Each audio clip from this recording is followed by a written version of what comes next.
gosh, are we getting the stunned look like I always do? Yes, you get the stunned look when I come on, when I hook up my Zoom through Facebook. Good evening, everyone. Welcome to another edition of MYBC's Virtual Bookstore Author Series.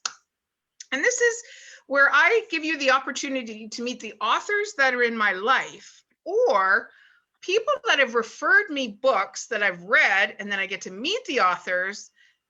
And I also have read books and I search out the author in order for you to understand the creative process. So tonight's author is extremely near and dear to my heart. It is Audra Erwin. I met Audra at a meditation retreat. What is it now? 2 years ago? 3 years ago-ish? Yeah. Yeah, about 3 years ago. So Audra, please tell everybody about where you are located in the world so they can understand where you're from and how, a little bit about the book journey on how you got into being an author. Sure. Well, first of all, thank you for inviting me to be your guest and to share my books with your audience. And I'm in Florida right now, and awesome being here during the springtime. And yeah, I was in Texas for a while, and now I'm back in Florida, and happy to reconnect with my family and friends and all that good stuff. So anyway, can I say your name? What I call you? You know what? Because I put the hand. I think we should get that out of the way quite early, because I said hint, you were going to let everybody know kind of my loving nickname that you have for me. So go ahead. Well, I love nicknames, period. Like everybody that I know has a nickname, because it's endearing. When I get to know you and I connect with you, it's just that unique, special flair that I get to have that connects us in a unique way. And so when I met you, we were at that retreat, and every day you would come in with these super fun pants. Like you had just different, unique yoga pants or just different pants. And anyway, so I called you Sister Fun Pants. And so forever, you're my Sister Fun Pants. Isn't that awesome? SFP. And I mentioned to you that you loved it. I love that you thought it was cute. Because awesome. You know what? Audra, they say in life, and then also when you craft a book, you walk your truth. It is my truth. And even today, I'm wearing some fun pants. So it's my truth. So it's very endearing to me. And you know what it shows me, Audra, is you look at people holistically. You look at them as a whole person, in their environment, in their aura, in their being, their awesomeness. So that's a trait that a lot of people don't have. And that you saw that's who I was, a part of who I was. And I hold that very, very special. So every time I wear my fun pants, I think of my Audra. Essence of you. So let's talk about, first of all, your journey as a writer. And then getting into your book stories that you're part of and where you've been published. So let's talk about Audra as being a writer, because I got to tell you, ladies and gentlemen out there, this lady knows how to write some serious poetry. Thank you. It's my soul art, and I'm grateful to God that He bestowed that gift for me. I'm very grateful for it. And honestly, I kind of started from the time I was little. Like I had the little diary with the little box back in the day. And I would write, in my diary when I was a little girl. And then when I was at camp, I would write letters home, because this was clearly like eons before we ever had like cell phone, text message, email, and that sort of thing. But just handwrite and just creative and playful with my words. And then honestly, like as I got older, it really kind of became more like therapy for me. Like it was a way for me to express like what was inside of me that I couldn't seem to put, like I couldn't express myself like verbally for fears and whatever. And so I just took it out on my paper, and it held loving space for me. And that's kind of where I didn't even really get that it was a gift that I had until I had shared some of my writings with some very dear friends that were like, Audra, like, you're really good. And I'm like, really, you think, you know? And so I never really considered writing books or anything like that. It just kind of evolved over time. But because the more I started to share my personal stories through my writings and all of that, I realized how much other people connected with them. It was like you can put to words like what I'm feeling in such a powerful way. And so I thought what I'd like to, I'm a huge advocate for authentic self-expression, and the more real and raw and truthful and honest that we can be with each other and in life, like that's true freedom, right? To be able to just be. And when the more you do that, the more you see how it's received by those who receive you, and anybody else, they kind of fall away anyway. But I decided I wanted to start a blog. I'm like, okay, well, if I had this idea to write a book, and I'm like, well, I don't know how to write a book. So I started just going, okay, I started investigating how to write a book, or going to seminars and things on learning how to publish a book and write a book. And so I just did that whole journey. Like I was just learning and taking information on as far as how to structure books, or how to outline a book, or how to even write a book. And interestingly enough, what I found was it became a whole other animal, because they were saying, well, you have to have a platform if you're going to ever write a book. So I kind of got really far from my writing and my book stuff, and I started focusing on building this platform. And what I've come to realize is write the book. Like if anybody's listening, because I know that this may be helpful to somebody who wants to write books or wants to, I just write the book, and then the platform will build and lift itself up. I went a long way around. So anyway, I started with the blog, and I started publishing my writings. I committed in 2015.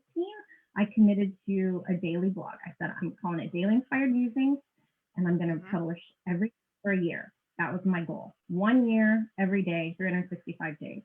And I wanted to publish it in a book and all that.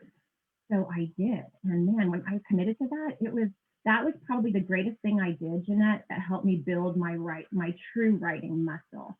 I had no idea what I would write about half the time. I just showed up, and I would just let the art kind of just come through me. So basically what I write about is whatever is on my heart, on my mind, or in my creative well. So sometimes you may get like a full-on free-flowing thought about something that I'm experiencing in life, or it could come out in the form of a poem or poetry, or something just fun and playful, so it's just kind of like whatever. And so I published after I couldn't stop. Like after a year was done, I was super excited because I published my very first volume. I took my writings, my individual writings, and published it into my first book of my own writing. Big and chunky and full of goodness that book is. So before you get into your first book, there's a couple of things, if we can just pause for a second, because my favorite word is let's unpack a couple of things here first. Us girlfriends, us sister fun pants over to the author. Is I loved what you said is I took it out on the paper.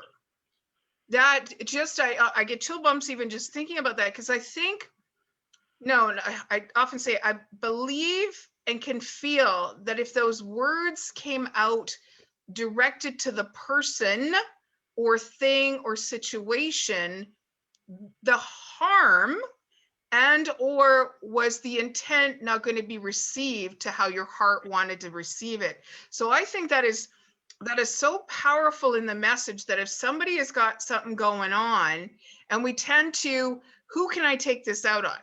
Versus how can I use it? What vehicle? What can I kind of put in its place so I can get the true meaning of whatever is going on in my life? So guys, that's a beautiful little tidbit to know that, hey, get a piece of paper, take it out on a piece of paper. And I like how you said take it out. And then when you qualified it by saying it could have been a poem, could have been a prose, could have been a paragraph, like you didn't control it, you just took it out. Well, that's the key, is to not control it, because you want to, because most of the time we're operating from controlling through filters, mostly out of fear, and we don't, how's it going to land, and what it, you know, and whatever, I'm in my field, and however that is. And so that's the key, is to like not to filter it, to like to let yourself express whatever is there for you to express without filter. And the page holds a loving space for you to do that. It doesn't judge you, it doesn't care. It's like, you know, That's beautiful. So the structure of your first book looks like is what? Well, I titled it. So my blog is dailyinspiredmusings.com. And so when I published my first year of my individual writings, and it's very interesting, which I'll show you in a minute when I show you my second book, the difference in the size is 300 Daily Inspired Musings, 365 days of not so random inspiration. And I titled that quirky little title because it's randomish, because it's like one writing is a poem, one writing might be something whatever. So it's kind of random in that way, but not so random, and that nothing is ever really random. And when you go back and you read through your writings, there's a theme, there's always a, you know, and nothing is ever random, really, you know, if you really believe in the divine synchronicity of life. Right. So anyway, that's my, and so I wrote an intro, and I have, and you can actually read I would say there's a few different ways you can read this book. You can read this book, you could read it front to back, you know, just front to back if you want, or you could just do the random flip and just like, what do I want? What do I feel like, you know, I'm just gonna let my spirit pick a page or whatever. And or you can go to the table of contents, the title pages, and read the titles and go, well, that title sounds groovy. I'm gonna what's that about? You know. And so anyway, it's not fun for me to like read it. Can I get you to open January 20th or the 20th entry for me? Well, it's on day 365. So it'd be day 20. It'd be day 20. Day 20. Day 20? Yeah. What did you write? No, because it's oh, really? Okay. Because you're saying January. Got it. Yeah. Okay. Day 20. Let's see. Okay. I would like to know where your feeling headspace was on day 20 of a 365-day year, which I'm thinking it's my birthday. Okay. This day 20, and this was in so this would be 2016, I guess, right? 2016. Because I started it in the middle of 2015, so the summer of 2015. Okay, so you want me to read it to you? Yeah, read a couple.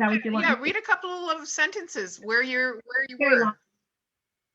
This one's not very long at all. It's called. This one says, "You may say I'm a dreamer, but I'm not the only one. What if we put as much time, effort, focus, and attention on giving love as we do on pursuing other things?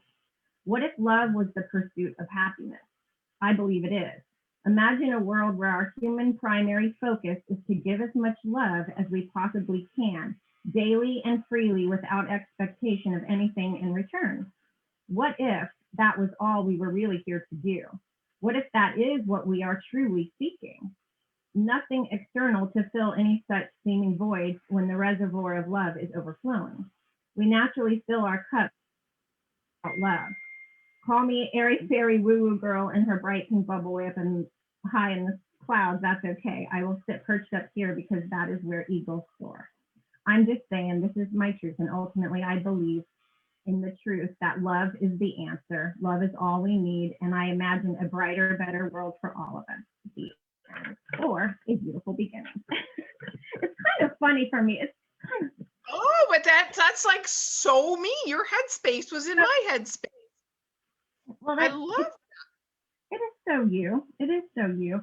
And it's so cool because when I read these, and it's kind of funny when I read them back and I see how my writing evolved. That's also the cool thing about it, and where I was personally during that time. But it's also very cool because as I just read you this one right now, I'm thinking about how so like that is part of freedom too, is honestly just being loved. Like when we hold grudges or when we hold on to unforgiveness or we find offense and we hold on to our offenses and all this and that, we're taking off our love hose. Like our natural state is to love, is to just express love.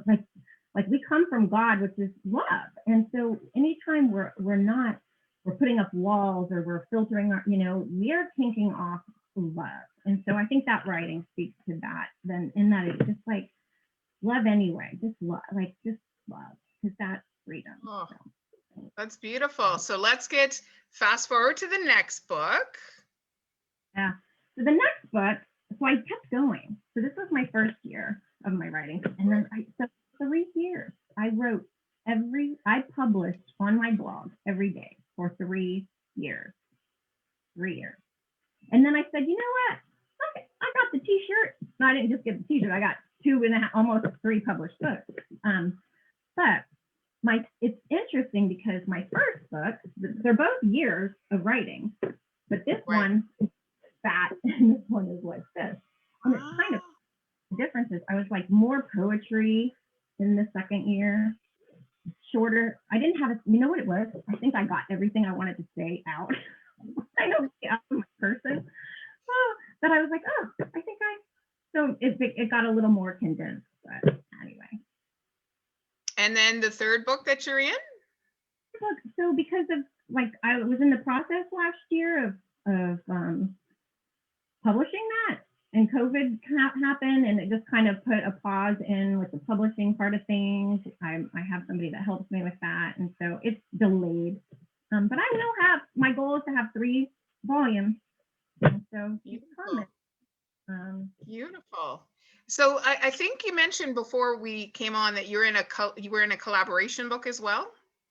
Yes, my very first I was published in 2013 or 2012. I can't remember, but it is it's this book. It is Journeys Forward, and it's Journeys Forward, 14 Stories of Inspiration and Renewal. And it is a compilation book. So I'm in here with, there's 14 authors in the book, including myself. And it's pretty much my story. Like this is not one individual writing. Like it's called Conceive the Inconceivable. And it's about my infertility journey and all that. It's my story, really. But yeah, one of my many stories. Because one of your many stories. I often say he who has the most stories wins, not the most toys. Yeah, I agree with he who has the most toys does not win. You just have a lot more, right? You just have stuff. Yeah, exactly. So if we can just kind of, we're coming to 20 minutes, and I always love to respect time, especially people that are 3 hours ahead of me, and it's almost time to put their beautiful heads down and have a little sleep for the night. Explain your continued, say, motivation to keep writing, because I am on Facebook with you and you share within a private group some of your writings, and some of those private writings come onto your main page and you share. So what is the flow to your writing motivation? And do you have a style of kind of what you stick to in your prose? I stick to my spirit and whatever it releases. To be very honest with you, like I don't edit, and that's the thing. While I have High on Life Publishing, I actually have my own publishing company because I want to always self-publish, because I don't want somebody to chop up my words, because that it's like it just doesn't feel right to have somebody come in and do that. I don't know. That's just my art to me. I don't want somebody to do that. But anyway, so I don't if I write a blog post, I literally write the blog post. Like I don't go, okay, I'm going to move this. Like some people, when they write, like they have that. I've Mhm. never had, very blessed and grateful that it's just like, blah, blah, blah, blah. It's just like, there it is. And so I don't. And honestly, it's when I feel inspired, um, or like when I said I'm going to write a daily blog, I did have to discipline myself and make myself sit down, and I committed to my art, and I wrote and did that. And I would really like to do that more again. But yeah, that's kind of how I do it. I don't really have a, I really don't. It's honestly, it's like if I get, it's like I get that, God tap, like you need to share this. There's somebody else that needs to hear this. Sometimes I'll keep my writings to myself. And when I read your prose and your poetry, what's so beautiful for me with these amazing people that are in my life that are authors, and because I've met you in person and I've hugged you a million times and broke bread with you and walked on a beach with you, your voice lives in my head, and there's nothing more powerful when you have that connection to when you've met the author and when you're reading the words, and it's like, wow, it's like the person standing in front of me. So it's such an honor to A, know you and love you and adore you for your gifts, and B, to be the steward of your artwork within my heart, and let everybody else know that one of your books are up on the MYBC Consulting not Facebook page, my website, under MYBC Consulting / bookstore. I've curated a bunch of books that, like I said, people in my life, that I just want people to understand that if you've read a book and you kind of keep it to yourself and you really had a good time, is that really doing the world a service? Or if you've enjoyed a piece of art or even like a burger at some place and you kind of keep it to yourself, in order for us to bring this fractured world back together, we have to share on these gifts that others bestowed upon us. So Audra, I'm so grateful that you are a friend. One day when our border opens up, I'm coming to Florida because I said I would sleep on your couch or piece of floor or whatever, because I missed your face, and that was the first thing we said to each other when we came on. We went, oh, we saw each other's faces, and that's what's so amazing. And I know that face is connected to an amazing person. So any last words you'd like to share with our people that are watching about being an author and writing books? Sure. Well, I would just say that I think we all have something to say. I think a lot of us have had a lot to say, and we've held our peace and our tongue. And that's not me. It doesn't mean you have to go get a megaphone and blare it out to the world. But I think we owe it hear it to allow it to express whatever has been here for it that just wants to leave our person, right? And it can, again, the pages are a beautiful way to do it, whether you ever share your writings with anybody or for the whole world to see or not, like do it for yourself. And you'll be surprised to see that your words will land with a lot more people than you think, because we're all not that much different, and we have a lot of similar journeys, and our journeys do bless each other. It helps us know that we're not alone, and that would be my invitation. Thank you so much. Thank you. That's So if you want to buy Sister Fun Pants, I love that. If you want to buy Audra's book, that's there. Or when we're done here, we'll make sure that Audra puts her website or something like that where it's directing back to buy her other books as well, and maybe pre-register for the third book that's coming out. So there you go. Thank you so much for joining. Like I mentioned, I have got Author's Book Now, Audra, up until the end of July. Every Tuesday night, either 6 o'clock or 7 o'clock, depending, being respectful for people wherever they are in the world. I'd like to come on and give you a little taste of what it's like to live an author's life, as well as to honor this craft of being a writer and an author. So thank you so much. I love and adore you, my beautiful friend. And hey, pick up that piece of paper and get it out and get it on a piece of paper. That's the best. Get it out onto there. So thank you so much, everybody. Bye-bye.